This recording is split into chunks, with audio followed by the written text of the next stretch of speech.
Aujourd'hui, on va parler des outils qui sont pas très connus de chez Podia. Peut-être que tu utilises Podia, mais peut-être que tu l'utilises pas à 100%, comme tu pourrais. La première chose que je pourrais te présenter, ce sont les articles de blog. En fait, avec Podia, c'est quelque chose qui est arrivé il y a pas longtemps.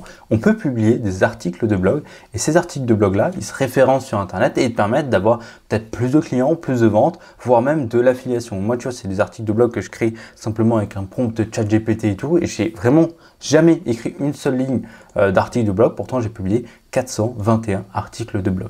On va aller regarder sur Analytics les résultats et je te promets, ils sont incroyables. Au début, moi, j'y croyais pas trop. En janvier et février, j'ai publié des articles de blog et tout. Donc voilà, j'ai eu un petit peu de résultats, c'était cool. Et j'ai laissé le temps passer. Et en août, je me suis rendu compte que voilà, tu vois, ça ne fait que monter. Pourtant, j'ai pas travaillé de mars à août, je n'ai rien fait.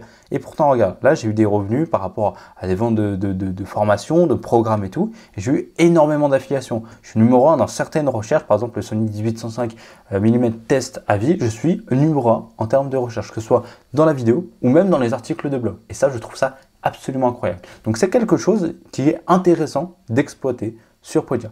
La deuxième chose que tu connais pas, c'est que sur Podia, en fait, tu peux mettre un petit peu des outils de tracking. Alors, tu as Hotjar pour traquer exactement l'écran de la personne qui est sur ton site internet et tu regardes où est-ce qu'elle clique, où est-ce qu'elle met sa souris, qu'est-ce qu'elle fait exactement, et ça, c'est trop bien. Du coup, ça te permet vraiment d'analyser un petit peu tes pages de vente ou même tes articles de blog. Tu vois directement ce que la personne voit et ce qu'elle fait. Ça, c'est quelque chose que je te conseille d'installer. Moi, c'est quelque chose que j'ai installé au début pour vraiment analyser, et maintenant, c'est un truc que j'utilise un petit peu moins parce que comme tu as vu ici, j'ai beaucoup de trafic et donc j'ai beaucoup de choses à analyser, mais bon, voilà, j'ai un petit peu pas trop le temps pour ça, mais il peut te fournir vraiment des résumés, un peu des zones chaudes, un petit peu de tes pages, etc.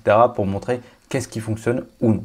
La deuxième chose, c'est qu'on peut avoir les Facebook Pixel en fait, avec le Google Analytics, hein, comme tu peux voir ici, moi je suis sur mon site Podia, et du coup je peux analyser un petit peu en fait, le trafic qu'il y a sur mon site. Et avec le Facebook Pixel, tu peux analyser un petit peu le trafic qui provient de tes publicités. Et ça, encore une fois, c'est quelque chose de très facile à installer, hein, finalement. Tu fais une connexion, en 2 temps, 3 mouvements, c'est fait. Et voilà, il prend 1 ou 2 journées à commencer à recueillir un petit peu des statistiques.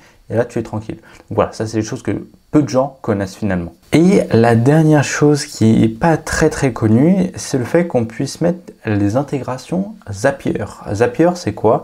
C'est comme, mec, en gros, c'est des automatisations. Et ces automatisations-là, en fait, elles vont te permettre de simplement automatiser pas mal de petites micro-tâches. Par exemple, quelqu'un vient de s'inscrire à tel produit, finalement, et là, tu lui envoies une série d'emails avec plein d'autres trucs.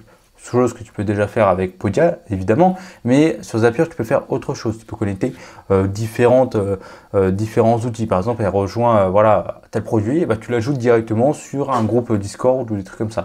Donc, c'est pas très connu, c'est un truc qui peut être utilisé et que je pense, si tu arrives à faire un bon truc, tu peux vraiment automatiser pas mal de petits trucs qui prenaient vachement de temps à faire à la main à chaque fois.